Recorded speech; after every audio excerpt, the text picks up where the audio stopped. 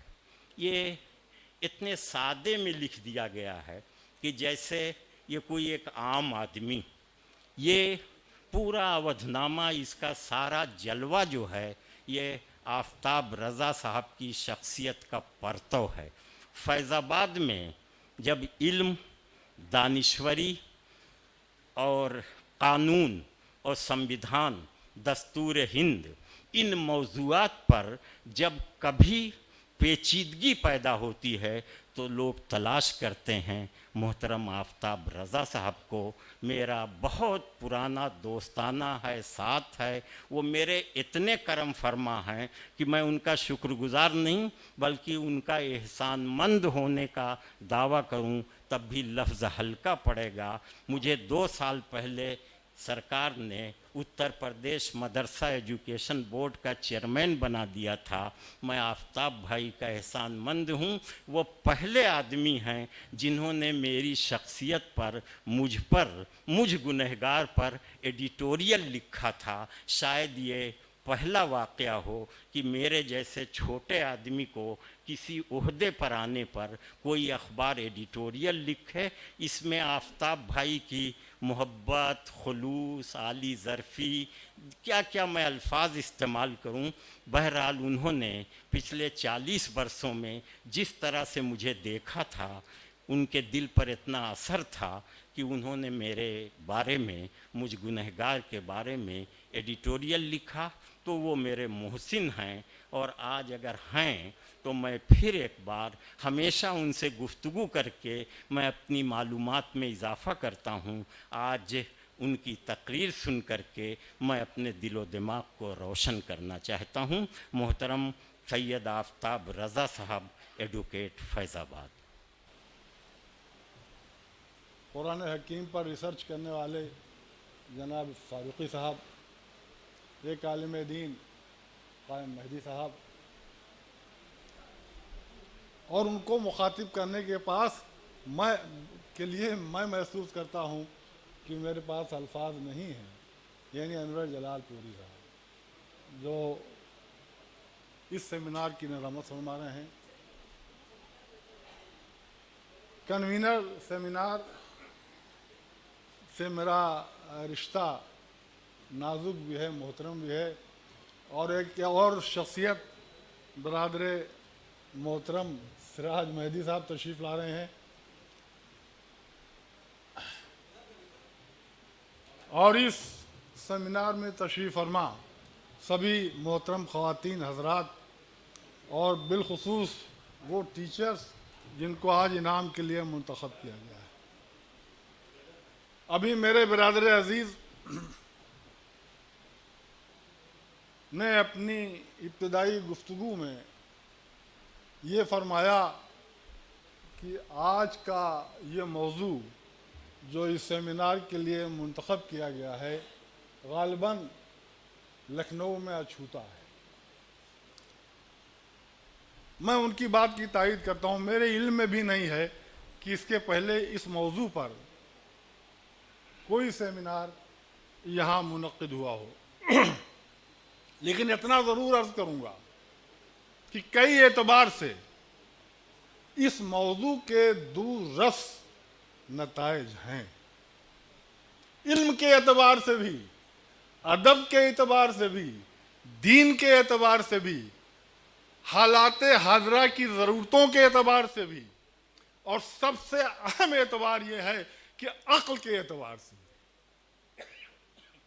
یہ بہت اچھا موضوع ہے جس پر آج اس سیمینار میں گفتگو ہو رہی ہے۔ میں اس نقطۂ نظر سے اس موضوع کی اہمیت کو آپ کے سامنے اجاگر کر رہا ہوں۔ بہت سی غلط فہمیاں، یا بالفاظ دیگر یہ عرض کروں کہ بہت سی کج فہمیاں جنہوں نے ہمارے مطلع عقیدت کو کہر آلود بنا رکھا ہے، ابر آلود بنا رکھا ہے، اس کو چھانٹنے کی ضرورت ہے، اس کے ازالے کی ضرورت ہے۔ لہذا اس طرح کی غلط فہمیاں اور کج فہمیاں دور کرنے کا اس سے بہتر اور معتبر کوئی ذریعہ نہیں ہے کہ سیمینار کیا جائے اور وہ حقائق جو پردہ خفا میں ہیں ان کو منظر عام پہ لایا جائے۔ اور آپ یقین فرمائیں کہ کم علمی کی بنیاد پر، کم نظری کی بنیاد پر، یا عدم معرفت کی بنیاد پر کہیں کہیں ہم سے سنگین غلطیاں بھی ہو جاتی ہیں، اور اس طرح کا سیمینار ان غلطیوں کے ازالے کے لیے وقت کی بہترین ضرورت ہے، جس کا انعقاد وقار مہدی صاحب نے آج اس حال میں کیا ہے۔ میں ایک دوسرے نہج سے ایک بات آپ کے ذہن عالی میں ذہن نشین کرانا چاہتا ہوں کہ وہ غلط فہمیاں، وہ کج فہمیاں جس کا میں ذکر کر رہا ہوں، وہ کیوں کر پیدا ہوئیں اور کیسے پیدا ہوئیں۔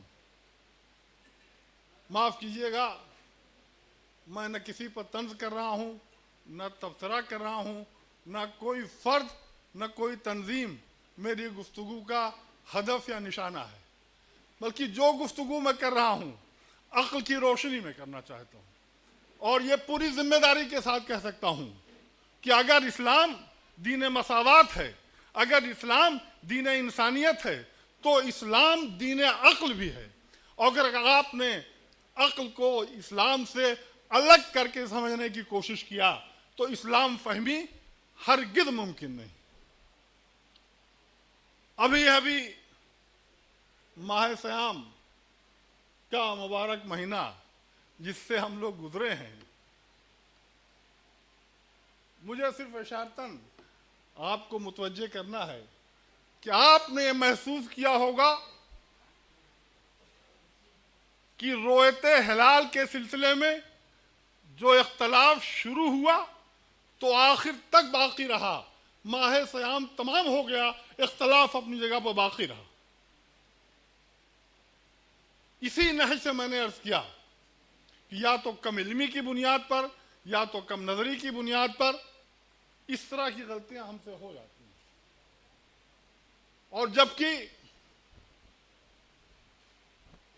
آپ حضرات کے علم میں ہے کہ قرآن حکیم نے جب یہ آیت آئی کہ سبحان الذی اسریٰ بعبدہ لیلا من المسجد الحرام الی المسجد الاقصی، بہت واضح طور پر یہ ذکر تھا قرآن حکیم میں کہ اللہ اپنے ایک بندے کو لے جانا چاہتا ہے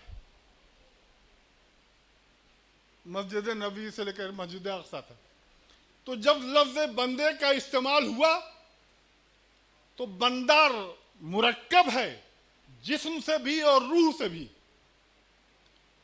لیکن جیسا کہ میں نے عرض کیا کہ کم علمی، کم نظری یا مہندی صاحب کا کہ وہ یہاں پر تشریف لائے۔ عزیزان محترم، مجھے حکم ہوا ہے کہ کچھ انعامات تقسیم کرا دیے جائیں، لہٰذا میں گزارش کر رہا ہوں عالی جناب سراج مہندی صاحب ایکس ایم ایل سی صاحب کی خدمت میں کہ وہ تشریف لائیں اور اپنے دست مبارک سے ہمارے اساتذہ جو ٹیچرز ہیں ان کو انعامات اور اعزاز سے نوازنے کی زحمت گوارا کریں. میں جلدی نام پکار رہا ہوں. مسز روبینہ صدیقی کڈزی چوک تشریف لائیں. مسز روبینہ صدیقی کڈزی چوک. Mister Zain Mujtaba Abidi Mufeed public school.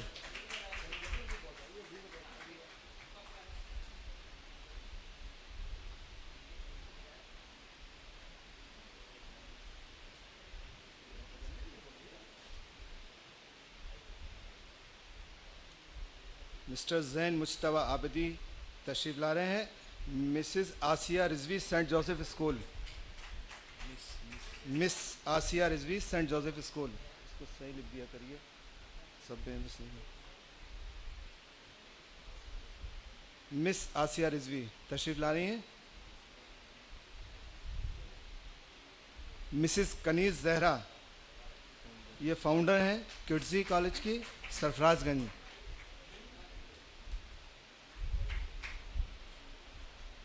Mrs کنیز زہرا تشریف لا رہی ہیں فاؤنڈر کڈزی سرفراز گنج. مسز ندا رضوی یہ بھی فاؤنڈر ہیں کڈزی چوک اینڈ فیض آباد کی. نہیں ہے غالباً مسز ندا رضوی یہاں تشریف نہیں رکھتی ہیں. میں گزارش کر رہا ہوں مسٹر ایچ کے یادو وائی آر کلاسز سے ہیں. یہ مسٹر ایچ کے یادو تشریف رکھتے ہیں. غالباً تشریف نہیں رکھتے. اب میں گزارش کر رہا ہوں doctor M I H Farooqui صاحب سے کہ وہ تشریف لائیں اور اپنے دست مبارک سے اساتذہ کو اعزاز سے نوازیں. Mohammad Saqib Mister Mohammad Saqib Iram Unani medical college.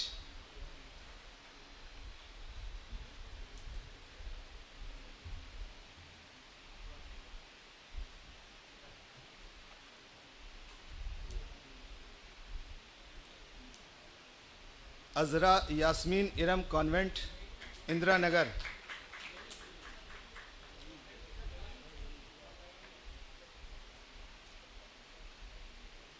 Azra Yasmin تشریف لا رہی ہیں. اس کے بعد اطہر نعیم ارم کانوینٹ راجی پورم.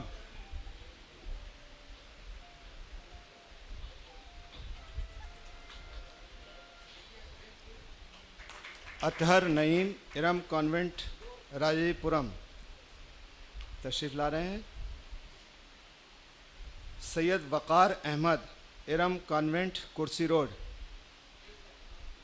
ہمت افزائی کرتے رہیے آپ لوگ.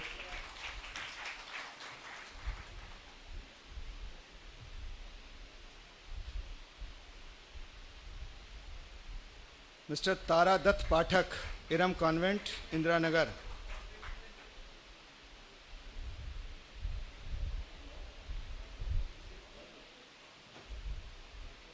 Mister Mayank Shrivastava Iram convent.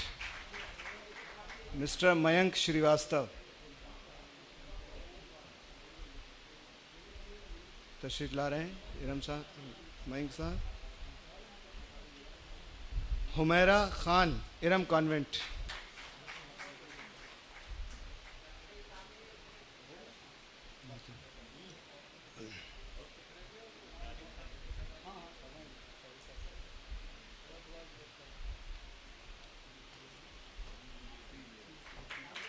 بہت شکریہ.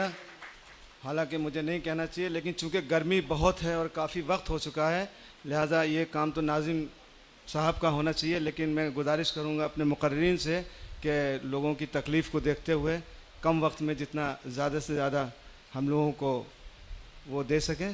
بس یہ میری مؤدبانہ گزارش ہے اپنے مقررین کی خدمت میں. اب میں گزارش کر رہا ہوں انور جلال پوری صاحب کی خدمت میں کہ وہ تشریف لائیں اور سیمینار کو آگے بڑھانے کی زحمت گوارا کریں. حضرت مولانا سید قائم مہدی صاحب کی بہت ہی پرمغز اور عالمانہ تقریر آپ سماعت فرما رہے تھے.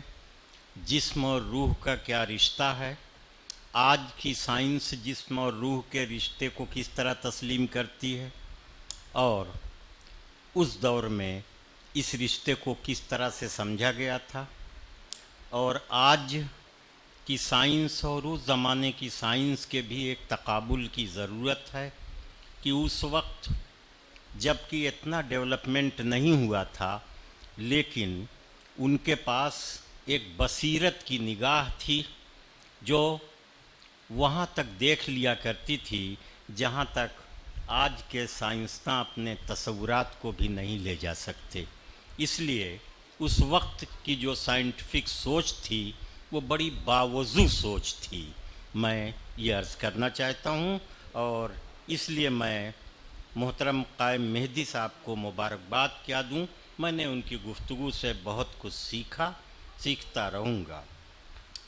دوستو آئیے، آج آپ نے یہ جو ایک سلسلہ شروع کیا ہے کہ ہمارے اکابرین، ہمارے مذہبی و ملی رہنماؤں نے جو علم کا خزانہ دنیا انسانیت کو دیا ہے وہ تو اپنے وقت میں تھے، لیکن اس عہد میں کچھ شخصیتیں ایسی ہیں جنہوں نے اس عہد کی بھی سائنس کو سمجھا ہے اور اس عہد کی سائنس کو بھی سمجھا ہے، اور دونوں کے ایک حسین امتزاج کے ساتھ ان کی تحریریں بھی ہوتی ہیں اور ان کی تقریریں بھی ہوتی ہیں. محترم اقتدار حسین فاروقی صاحب جو قرآن میں جتنے پھل ہیں، پودے ہیں، اشجار ہیں، ان کا سائنٹیفک ان کی اہمیت کیا ہے، اس پر ان کی ایک بڑی ریسرچ ہے جو کئی زبانوں میں کتاب شائع ہوئی ہے اور بہت سے اہل علم اس سے استفادہ کرتے ہیں. وہ اس وقت تشریف رکھتے ہیں. ہمارے لیے ان کی شخصیت باعث افتخار بھی ہے اور باعث احترام بھی کہ اس عہد میں جب ہم لوگ سائنس سے زیادہ دلچسپی نہیں لے رہے ہیں، وہ ذاتی طور پر سائنس میں ریسرچ کر کے اور اردو میں اور اردو کے علاوہ دیگر زبانوں کے وسیلے سے اس کو آگے بڑھا رہے ہیں. ہم ان کے علمی شعور اور تحقیقی مزاج کو سلام کرتے ہوئے ان سے ادب سے گزارش کر رہے ہیں کہ وہ تشریف لائیں. محترم اقتدار حسین فاروقی صاحب. محترم جناب رضوی صاحب، سراج مہدی صاحب، قائم صاحب، رضا صاحب، انور جلال پوری صاحب، خواتین اور حضرات، شروع میں جب انور جلال پوری صاحب نے بہت تفصیل سے آج کے موضوع پر اپنے خیالات کا اظہار کیا اور اظہار کرنے کے بعد جب وہ بیٹھ گئے تو میں نے ان سے شکایت کیا کہ بھئی آپ نے میرے لیے بتانے کو تو کچھ رکھا ہی نہیں. اس کے بعد جب دوسری تقریر ہوئی تو جو کچھ اور تھا میرے پاس وہ بھی اس تقریر سے ختم ہو گیا. اس کے بعد جب قائم صاحب نے کہا تو یقین جانیے کہ اس موضوع پر بتانے کے لیے اب میرے پاس کچھ نہیں ہے، لیکن میرے پاس ایک چیز ضرور ہے، اور وہ یہ کہ جو کچھ حضرت امام جعفر صاحب کا علم تھا اور جس کی وجہ سے یہ دعویٰ کیا جاتا ہے اور بہت صحیح دعویٰ کیا جاتا ہے کہ عالم اسلام میں علم کی روشنی پھیل گئی اور جابر بن حیان پوری دنیا کے لیے فادر آف کیمسٹری کہلایا، جو ان کا اسٹوڈنٹ تھا. لیکن سوال سب سے بڑا یہ ہے کہ آخر اس زمانے میں جب ہماری پوری ملت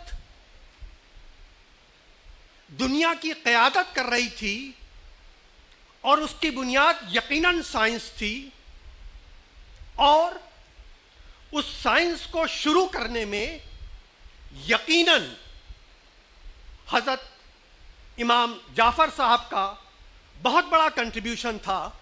سوال یہ ہے کہ اس سارے علم کا آج وارث یورپ اور امریکہ کیوں ہیں؟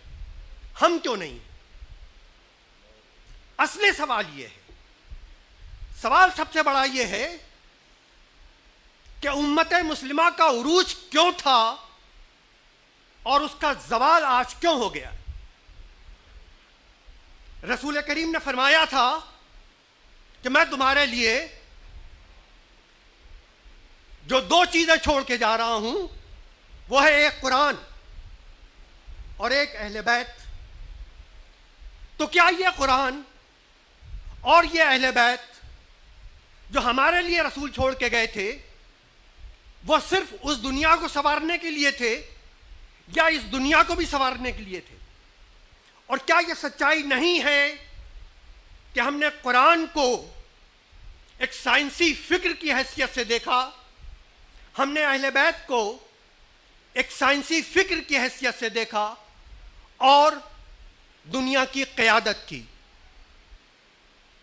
کون سا علم ایسا ہے جو مسلمانوں نے تقریباً 800 سال تک اس دنیا کو نہیں دیا؟ اگر آپ میڈیسن کی بات کریں تو یورپ والے، میں نہیں، یورپ والے فادر آف میڈیسن زکریا رازی کو کہتے ہیں۔ اگر آپ الجبرے کی بات کریں تو یورپ والے خوارزمی کو فادر آف الجبرا کہتے ہیں۔ اگر آپ سرجری کی بات کریں تو یورپ والے، مسلمان نہیں، یورپ والے ابو قاسم کو فادر آف سرجری کہتے ہیں۔ اسی طرح جتنے بھی علوم اس وقت تھے ان سب کو آج یورپ بنیاد مانتا ہے، آج یورپ کہتا ہے کہ ان کو بڑھانے والے مسلمان تھے۔ اب کہاں ہیں وہ؟ اب کیوں کھو گئے ہیں؟ کیا ہم نے قرآن کی تعلیمات بھلا دی ہیں؟ کیا ہم نے اہل بیت کی تعلیمات بھلا دی ہیں؟ اور اگر بھلا دی ہیں تو اس کی وجہ کیا ہے؟ یہ بات بہت سوچنے کی ہے۔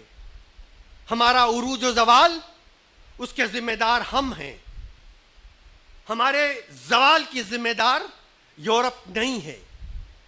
مولانا آزاد نے کہا تھا کہ 16ویں صدی کے بعد بساط بالکل الٹ گئی اور مسلمانوں کو جو علمی طریقہ تھا سوچنے کا، عمل کرنے کا، وہ یورپ نے اپنا لیا، اور جو کٹر پن کا طریقہ تھا، جو جہالت کا طریقہ تھا، جو ڈارک ایجز یورپ کا طریقہ تھا، وہ مسلمانوں نے اپنا لیا۔ اور آج اگر ہم ایمانداری سے اپنی حالت دیکھیں اور اپنا احتساب کریں تو ہمیں یہ علم ہوگا کہ جس طرح ہم دنیا میں ذلیل و خوار ہو رہے ہیں اس کی بنیاد علم سے بیزاری ہے۔ اس علم سے بیزاری ہے جس علم کی بنیاد مسلمانوں نے رکھی تھی۔ سائنس کو میں کوئی کنٹروورشل بات نہیں کہنا چاہتا ہوں، لیکن سائنس کو علم کے زمرے سے ہٹا دیا گیا۔ میرے پاس وہ شواہد موجود ہیں جس میں یہ کہا گیا کہ علم دین ہے۔ مولانا آزاد کا کہنا تھا کہ علم ایک اکائی ہے، اس کو تقسیم نہیں کیا جا سکتا۔ یہاں علم کو دو خانوں میں بانٹ دیا گیا، علم دین اور علم دنیا۔ نتیجہ کیا ہوا کہ ہم نے علم دین کی طرف توجہ زیادہ کی اور کرنی چاہیے تھی، اور علم دنیا سے اپنا منہ موڑ لیا۔ ہم کو یہ معلوم نہیں تھا، اور آج بھی شاید ہم پوری طور سے نہیں جانتے ہیں کہ دنیا میں اگر عزت ملتی ہے، اگر تسخیر دنیا آپ کو چاہیے ہے تو آپ کو سائنس اینڈ ٹیکنالوجی اپنانی پڑے گی۔ بغیر سائنس اینڈ ٹیکنالوجی کے آپ دنیا میں عزت نہیں پا سکتے، آپ کمانڈ نہیں کر سکتے، آپ ڈیمانڈ نہیں کر سکتے۔ آج اگر یورپ اور امریکہ آپ کو ذلیل و خوار کر رہا ہے تو اس کی بنیاد صرف سائنس اور ٹیکنالوجی ہے۔ اس لیے نہیں ہے کہ وہ اچھے لوگ ہیں، یا اس لیے نہیں ہے کہ ہم دین سے دور ہو گئے ہیں اور ہم اللہ اور رسول کو نہیں مانتے ہیں، نعوذ باللہ، ایسا نہیں ہے، بلکہ یہ ہے کہ جو قرآن کے احکامات تھے، جو حضرت امام جعفر نے جو راستہ دکھلایا تھا، وہ آج راستہ ہمیں نظر نہیں آتا ہے، اور اس راستے پہ ہم بالکل نہیں چل رہے ہیں۔ معمولی سی مثال میں آپ کے سامنے پیش کرنا چاہتا ہوں، اور وہ یہ کہ 7ویں صدی سے لے کر، اور یہ سب میں یورپ کے لٹریچر کے اعتبار سے اور ان کے ریفرنس سے آپ کے سامنے رکھ رہا ہوں، میں کوئی یہ اپنی ریسرچ یا مسلمانوں کی طرف سے کہیں بھی بات نہیں کہہ رہا ہوں۔ ایک جلسپی نام کا ایک شخص ہے جو بایوگرافی آف سائنٹسٹ لکھتا ہے، اور وہ یہ لکھتا ہے اور وہ لسٹ دیتا ہے سائنسدانوں کی، اور وہ یہ کہتا ہے کہ 7ویں صدی سے لے کر اور 16ویں صدی تک دنیا میں 130 سائنسداں ہوئے جن کی بنیاد کے اوپر اس وقت کے سائنسی سماج نے ایک ایسی بنیاد ڈالی جس کی وجہ سے یورپ کا رینیساں آ سکا، یورپ میں ایک انقلاب آ سکا، اور وہ 130 سائنسداں میں سے 108 مسلمان تھے۔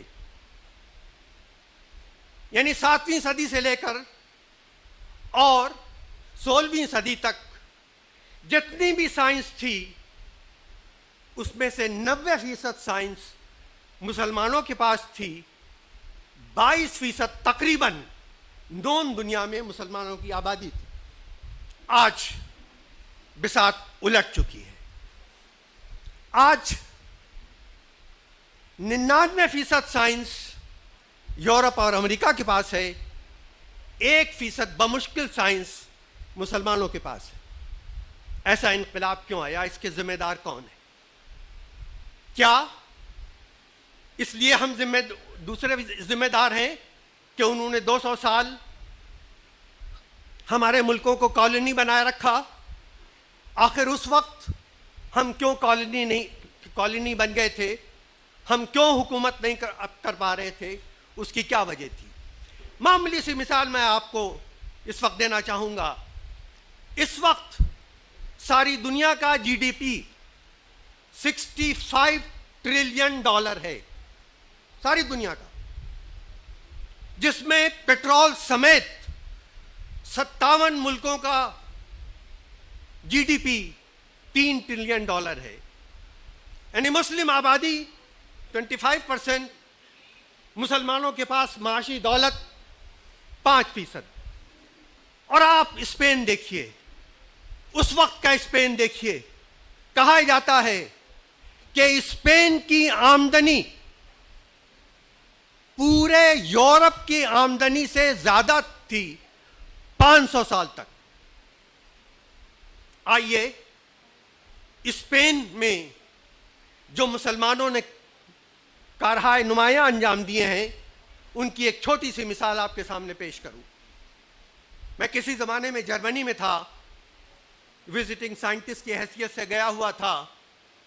گوٹنجن ایک جگہ ہے، وہاں کا پروفیسر جس کا میں مہمان تھا، اس نے مجھ سے کہا کہ بھائی فاروقی صاحب، کیا پرسوں جو سنڈے ہے اس میں آپ فلاں چرچ میں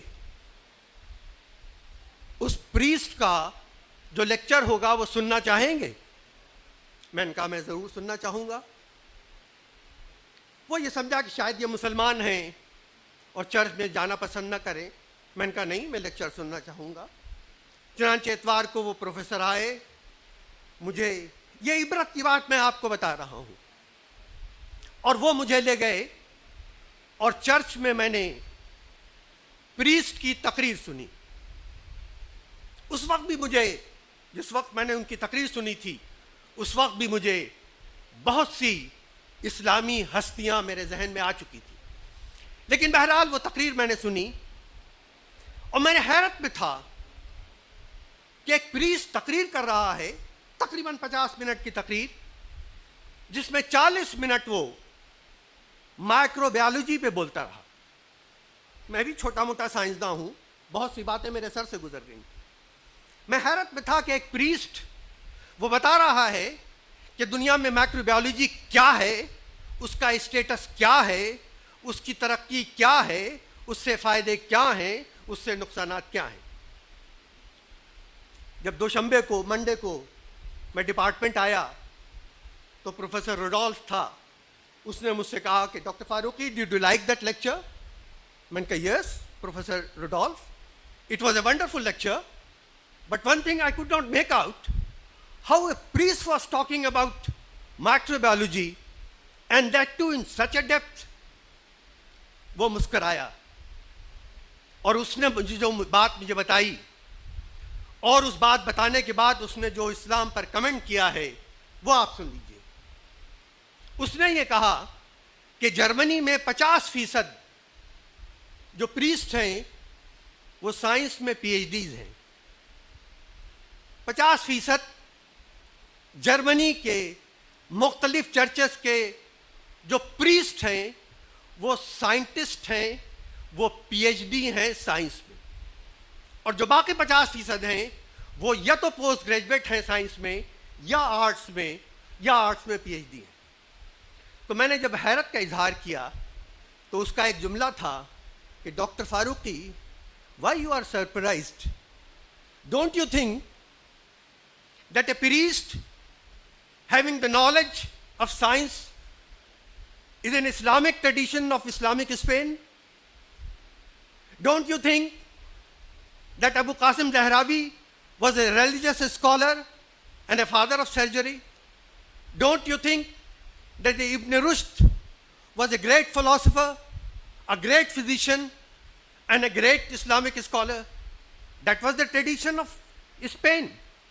اور صرف یہی نہیں بلکہ آپ ساری اسلامی دنیا میں ترتبہ، غرناطہ، تلتیلا، اشبیلا، بغداد، دمشق، جہاں بھی آپ اس زمانے کا دور دیکھیں، جتنے بھی سائنٹسٹ تھے، چاہے وہ ابو علی سینا ہو، وہ زکریا رازی ہو، وہ جابر بن حیان ہو، یہ سب دینی علم رکھتے تھے. یہ دینی عالم تھے جنہوں نے سائنس میں اپنا مقام اس طرح بنایا تھا کہ آج جو ہمارا زوال ہے اور ہم اپنے زوال کے دوران اپنے عروج کا حال نہیں جانتے ہیں، یہ ان کا عروج تھا. سر سید نے یہ کہا تھا کہ 18ویں صدی میں مسلمانوں کا زوال اتنا شدید تھا کہ ان کو اپنے عروج کا حال نہیں معلوم تھا.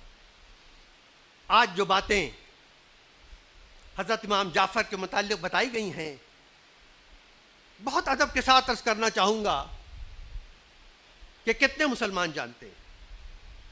میں صرف آپ کے سامنے انٹرنیٹ سے نکالا ہوا چند انگریزی میں لائنیں پڑھنا چاہوں گا جو حضرت امام جعفر کے متعلق انٹرنیٹ پہ موجود ہیں، جس میں انٹرنیٹ سے دلچسپی والے لوگ یقیناً پڑھ لیتے ہوں گے.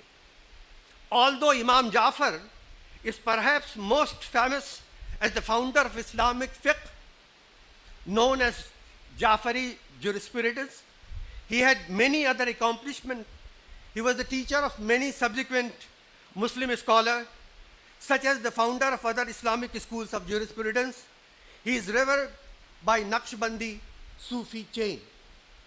He was an astronomer. اب آپ ذرا دیکھیے کہ حضرت امام جعفر کے متعلق انٹرنیٹ پہ یہ انفارمیشن دی جا رہی ہے. He was an astronomer, a great mathematician, anatomist, alchemist, کیونکہ کیمسٹ اس زمانے میں الکیمسٹ کہلاتا تھا, Islamic theologian, writer, philosopher, physician, physicist, and a scientist par excellence.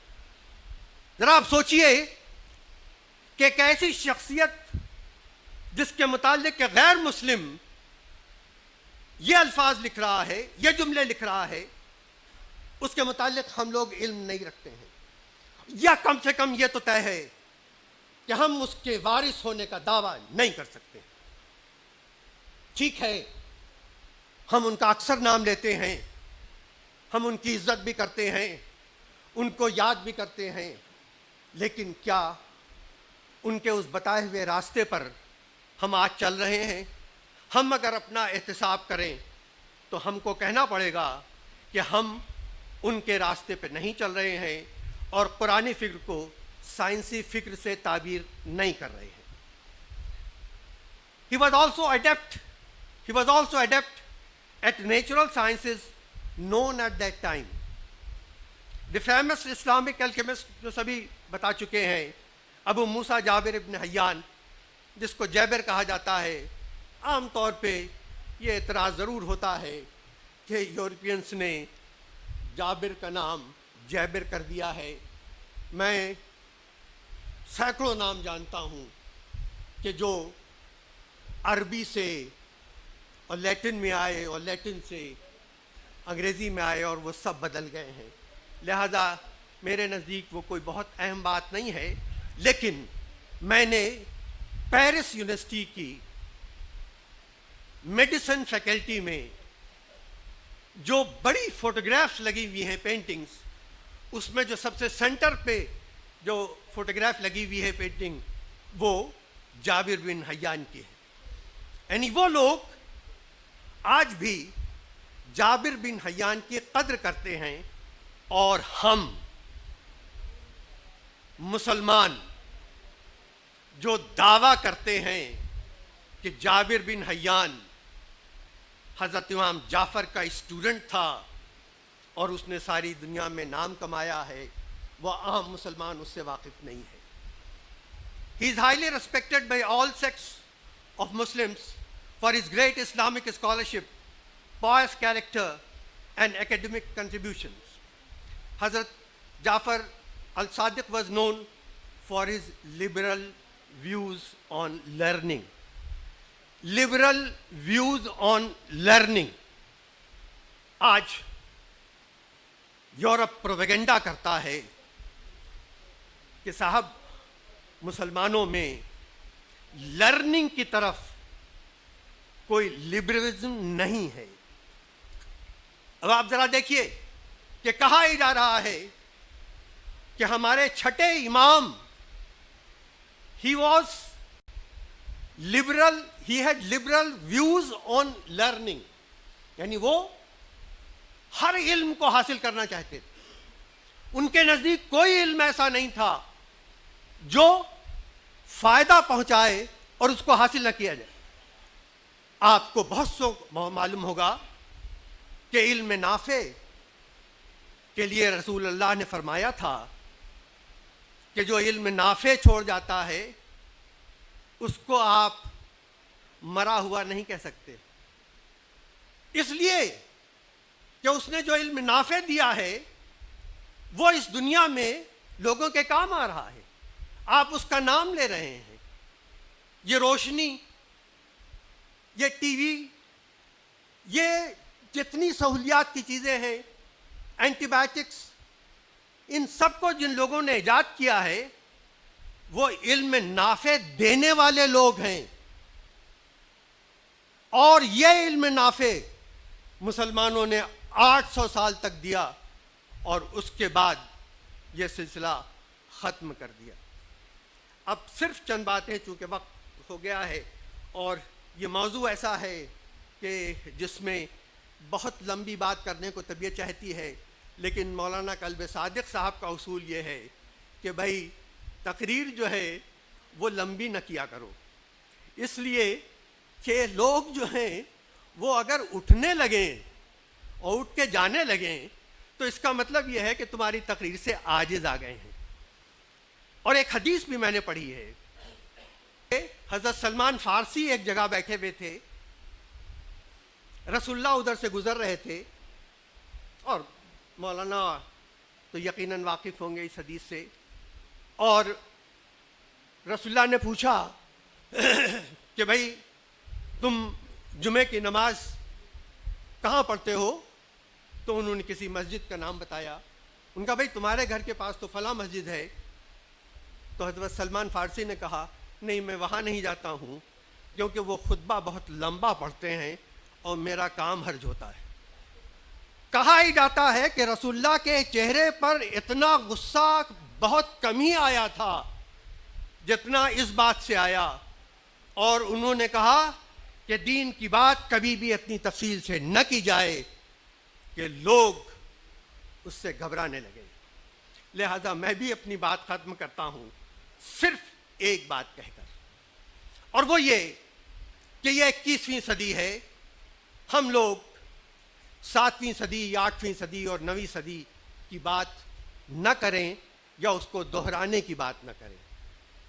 ایک صاحب نے ابھی چند دن پہلے مجھ سے کہا کیا رے صاحب مسلمانوں میں اگر اتحاد ہو جائے تو امریکہ کی کیا طاقت ہے.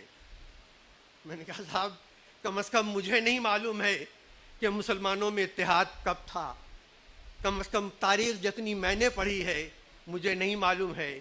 لیکن مثال کے طور پر حضرت امام جعفر کی زندگی امیہ دور میں اچھی نہیں گزری, عباسی دور میں اچھی نہیں گزری. آپ نے معلوم ہے منصور نے حضرت جعفر کے ساتھ کیا کیا, لیکن اس کا یہ مطلب نہیں تھا کہ وہ علم سے انہوں نے دوری اختیار کر لی. تو یہ کہنا کہ صاحب اگر 57 ملک ایک ہو جائیں تو امریکہ کے اوپر آپ چڑھائی کر دیں گے, ایسا کچھ نہیں ہے. اب جنگ کے طریقے بھی بدل چکے ہیں. اب صرف ایک مثال میں اس جنگ کی بتا دوں آپ سے کہ 60,000 فوجیوں نے عراق کے کویت پہ حملہ کیا تھا. 60,000, 1,500 ٹینک تھے. کویت نے امریکہ سے کہا کہ مائی باپ اب آپ ہی بچا سکتے ہیں ہمیں. چنانچہ امریکہ نے کہا اچھی بات. 163 ہوا باز ہوائی جہاز لے کے اڑتے ہیں. 60,000 میں سے 20,000 عراق کے فوجی بمبارڈنگ سے مار دیے جاتے ہیں, اور ایک بھی ٹینک اس قابل نہیں رہتا ہے کہ جو عراق واپس جا سکے. لہذا آج اگر آپ پرانی جنگ اور پرانے اتحاد کا مظاہرہ کرنا چاہیں تو میں بہت ادب کے ساتھ عرض کروں گا کہ زمانہ بدل گیا ہے. 21ویں صدی میں ہم کو رہنا ہے اور 21ویں صدی میں اپنے دشمنوں کا مقابلہ کرنا ہے. مجھے وقار بھائی نے حکم دیا ہے کہ میں محترم شارف صاحب سے گزارش کروں کہ وہ اسٹیج پر آ جائیں. ان کے دست مبارک سے بھی کچھ انعامات تقسیم ہونے ہیں, اس لیے کہ جن کو ان کے ہاتھوں سے انعام ملے گا وہ خوش قسمت ہوں گے, ایسا مجھے یقین ہے. اس لیے میں محترم شارف صاحب سے گزارش کر رہا ہوں کہ تشریف لائیں. ڈاکٹر شبینہ یاسمین, ممتاز پی جی کالج سے ہیں آپ.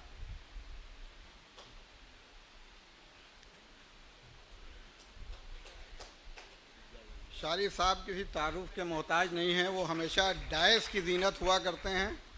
یہ ہم لوگوں کی خوش قسمتی ہے کہ وہ سامنے میں رہتے ہیں, ورنہ وہ ہمیشہ ڈائس کی زینت رہتے ہیں. آپ لوگ جانتے ہیں JNU میں, جواہر لال نہرو یونیورسٹی دلی میں ڈین رہے ہیں بہت دن.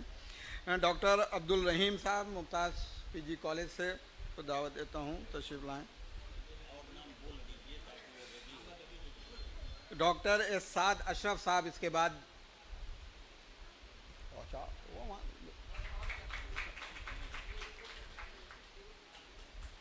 ڈاکٹر سعد اشرف صاحب.